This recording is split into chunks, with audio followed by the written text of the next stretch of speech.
same time, the church has now been removed from the earth because the rapture has now taken place. And so when that happens, it is at that time that the wrath of God will be poured out on the earth. And that's what we saw the saints with regards to the fifth seal. Let's just go back up and read what they had to say.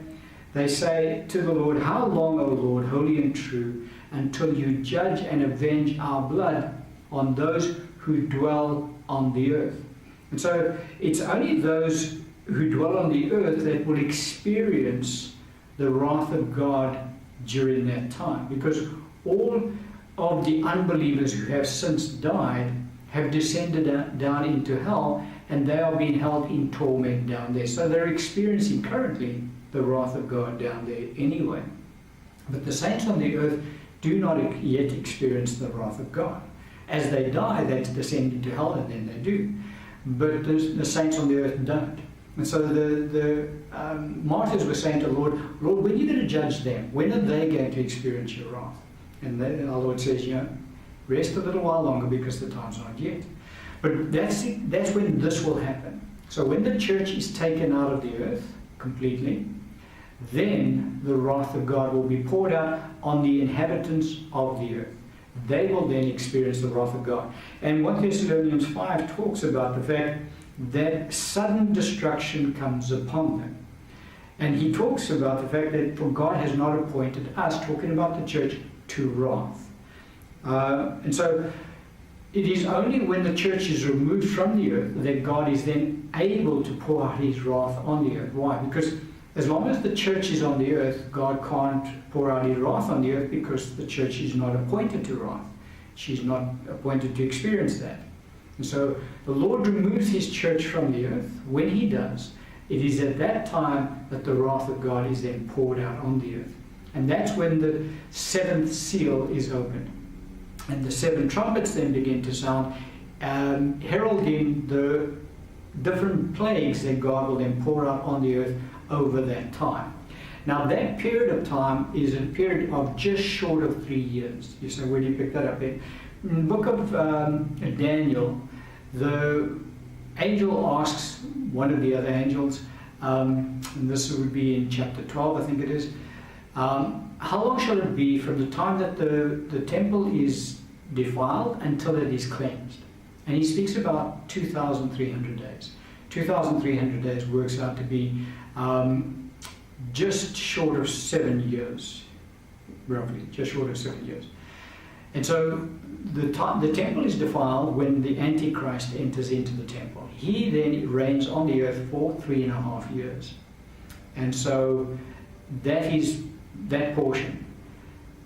There is then a portion of time left which is just short of 3 years of that whole 2,300 day period. And it's during that period, just short of 3 years, that the wrath of God will then be poured out on the earth. The saints of God, the church of the Lord Jesus Christ, will not be present on the earth at the time. They will be in this location called the air. Our Lord will enter into judgment with the church. After our Lord has judged the church will then ascend into heaven where God the Father is, and the marriage supper of the Lamb will take place.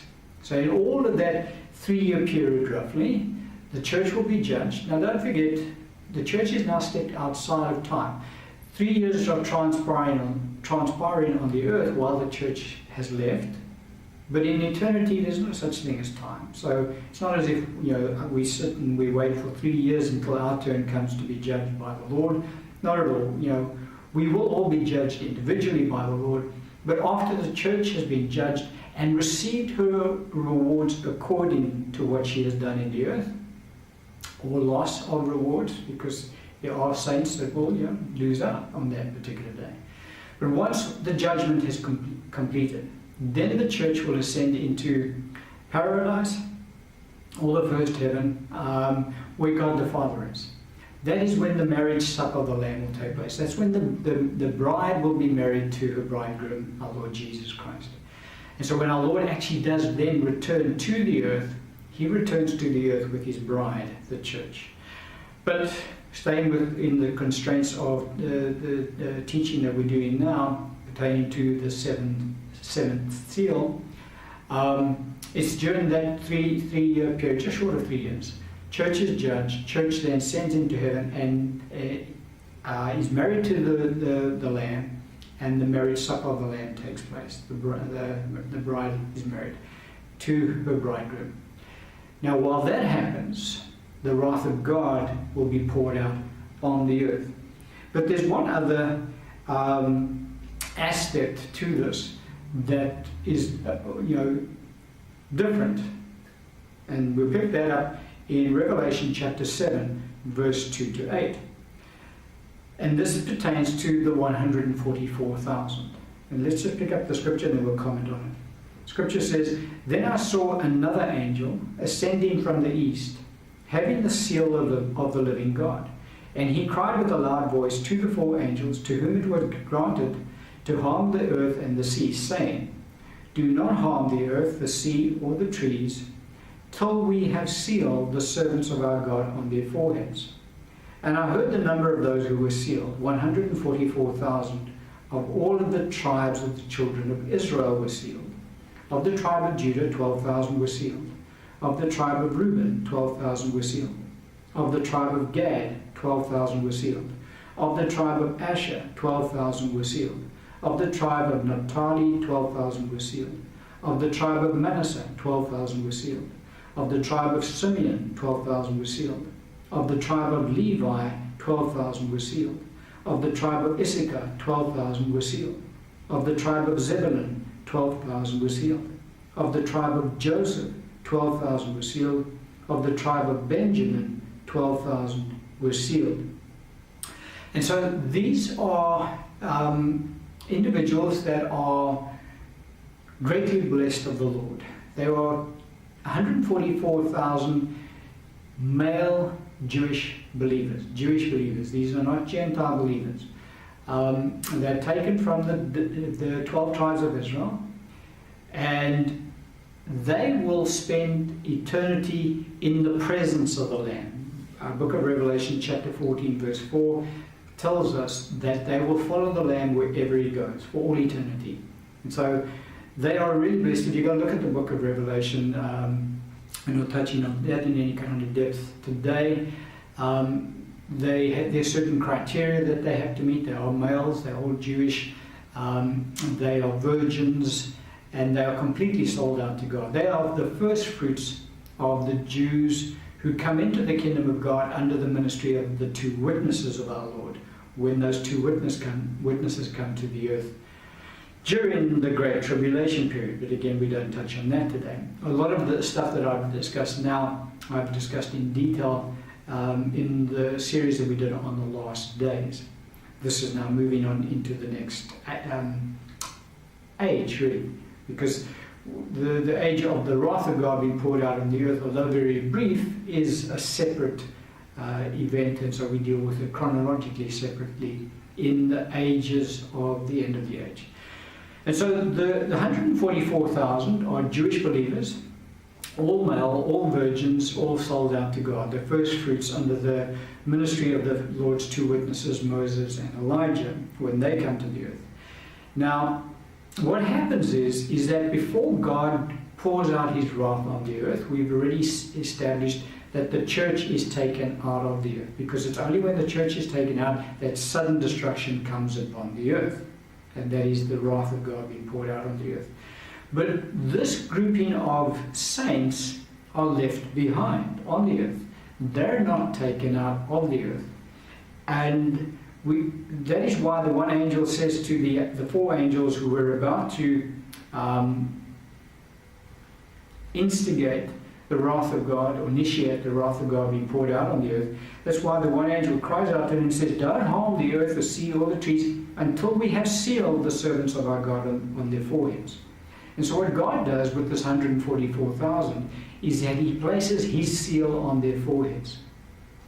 And that forms a protection that is placed around this 144,000, so that when the wrath of God is in fact poured out on the earth, and we'll go into that in more detail through the series, these individuals are immune from that. They cannot be affected by the various judgments that God will then pour out on the earth while they're on the earth. Now, they're not on the earth all the time. We'll see that as well. They get taken out roughly halfway through.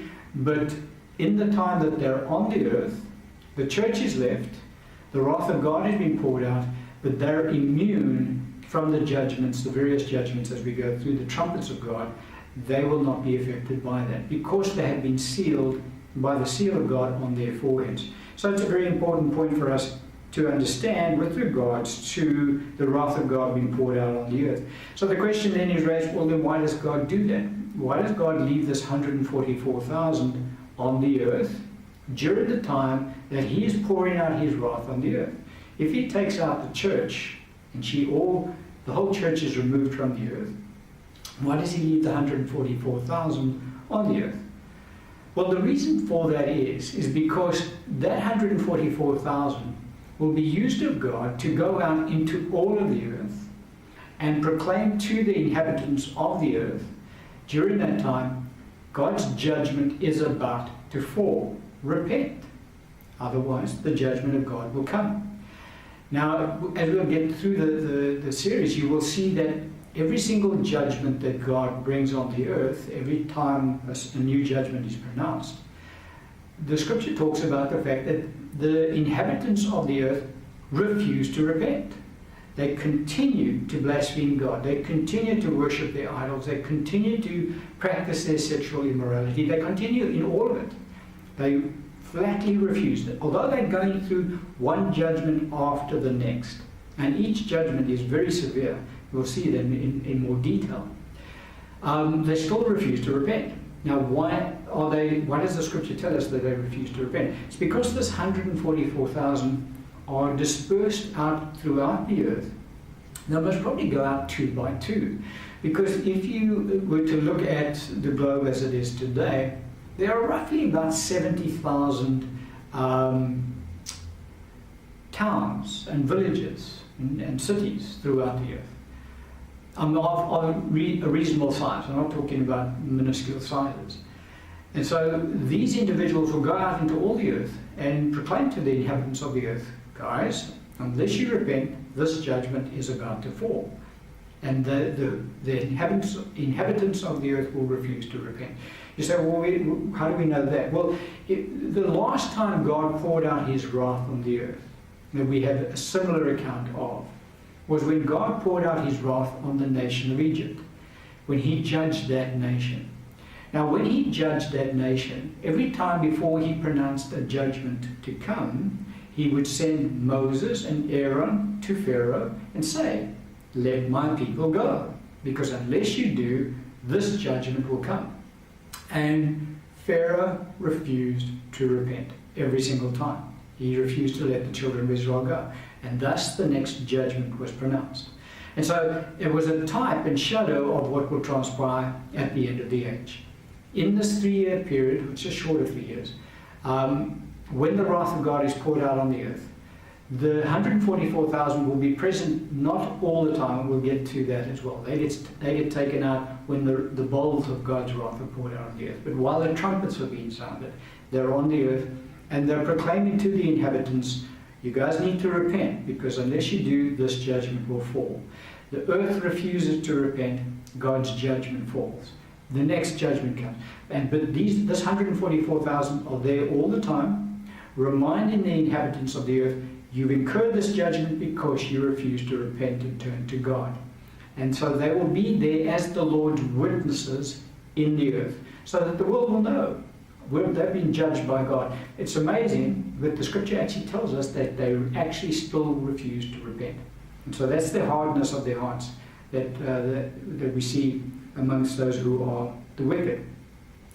And so that's the 144,000. They will not be taken out of the earth when the church leaves. They're left behind. They're sealed with the seal of God, and they testify to the earth or they witness to the earth about the judgments of God that are about to come upon the earth.